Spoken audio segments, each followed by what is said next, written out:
The World Health Organization says West Africa could see around 10,000 new cases of Ebola within the next 2 months. It also confirms that the death rate has risen to 70%. One America's Augusta Cassada has more on the response to the outbreak from Washington.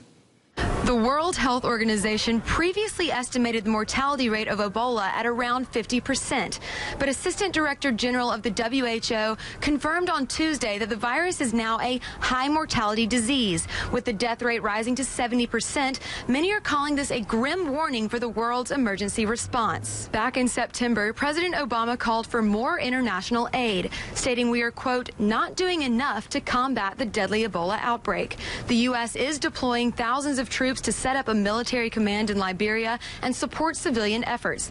However, President Obama feels that this should not only be a mission for the U.S., but also a priority for the world. On Monday, the president spoke with United Nations Secretary General Ban Ki-moon, who agreed that the international community must heighten their commitment to the crisis. In a separate call, French President François Hollande also acknowledged that all countries must be involved in stopping the spread of the disease and emphasized that more must be done to establish treatment facilities in the affected West African nations. Obama also met with his public health and national security teams regarding the recent diagnoses here at home, reinforcing that any breach in infection control should be dealt with as quickly as possible so we can learn from mistakes and work to integrate more effective response plans both here at home and around the globe.